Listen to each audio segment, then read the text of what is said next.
I interrupt your Cheerios to bring you this frightening message about income tax.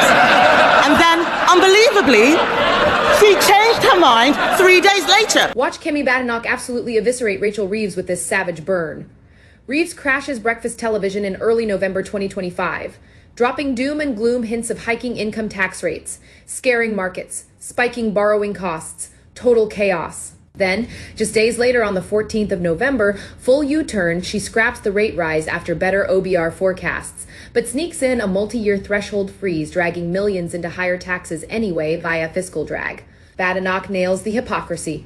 Reeves interrupts your Cheerios with a frightening messages on taxes only to flip-flop like a pancake. Pure incompetence on display, business confidence tanks, growth flatlines. This is why no one trusts her promises anymore. Epic political roast.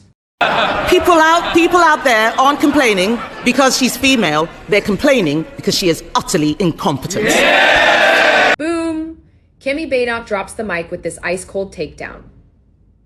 Rachel Reeves had just whined in pre-budget interviews about mansplaining and misogyny, playing the gender card to dodge scrutiny as the UK's first female chancellor. But Kemi woman to woman shuts it down hard.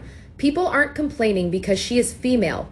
They're complaining because she is utterly incompetent. The Commons erupts real equality means judging on results, not excuses. Reeves' tax hikes, broken promises, and chaos. That is the issue, not her gender savage, spot on political fire. If she wants to reduce child poverty, she should stop taxing their parents and stop destroying their jobs. Yeah! Kemi Badenoch lands a brutal knockout blow on Labour's child poverty hypocrisy. Reeves brags about scrapping the two-child benefit cap, adding another £3 billion to the welfare bill, all to appease her rebellious backbenchers. But Kemi fires back. If she really wants to reduce child poverty, she should stop taxing their parents into the ground and stop destroying their jobs. Fact. Labour's massive tax hikes on workers, businesses, and investors are killing job creation. Unemployment's risen every month since they took power. Handouts don't lift kids out of poverty. Secure family jobs do.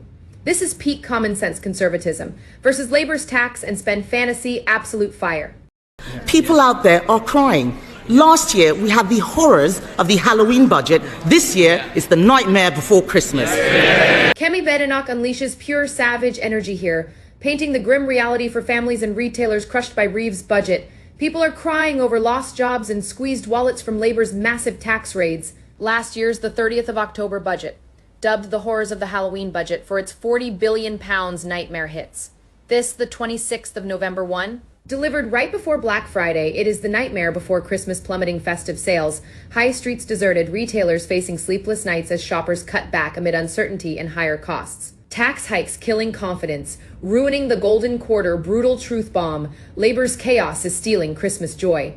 Right off the back of Kemi Badenoch's blistering takedown in the Commons, where she shredded Rachel Reeves for broken promises, chaotic leaks, and turning Britain into a high-tax, high-welfare state, the dust is still settling a month later in early 2026. What started as fiery rhetoric is now playing out in cold, hard economic reality, and Badenoch's key warnings look more prophetic by the day. She called it a budget for benefit street, paid for by punishing workers and wealth creators. Fast forward, the £26 billion tax grab, mostly from freezing income tax thresholds longer, hiking dividends and hitting pensions, has dragged an extra 1.2 million people into higher tax bands this year alone. Stealth taxation at its finest, squeezing middle earners while welfare rolls swell.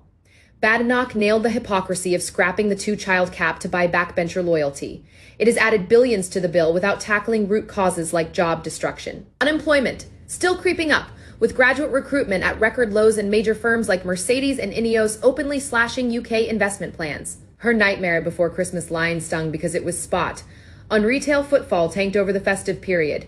High street sales down sharply as families tightened belts amid rising costs and uncertainty. Business confidence indices hit new lows in December 2025, and reports of company bosses eyeing relocation abroad keep piling up. Borrowing costs remain stubbornly high, inflation stickier than forecast, validating Badenoch's attack that Reeves' flip-flops and lack of grip spooked markets.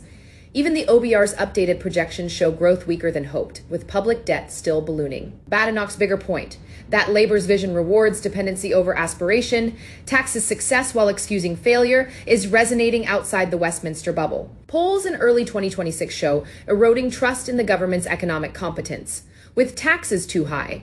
Now, The top voter concerned her alternative blueprint/welfare waste, cut deficits aggressively, abolish punitive duties like stamp duty and business rates, and unleash cheap energy offers a clear contrast pro-growth, pro-work, pro-Britain. This isn't just political point scoring anymore. It is about the direction of the country.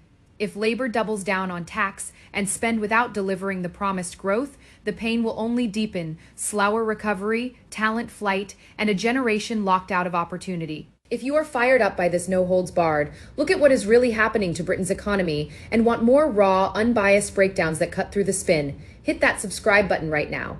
Smash the like if Kemi's predictions are proving right. Drop your thoughts in the comments. Is this budget fixing problems or creating them? And turn on notifications so you never miss the next deep dive. We're building a community that demands better. Join us and let's hold power to account together.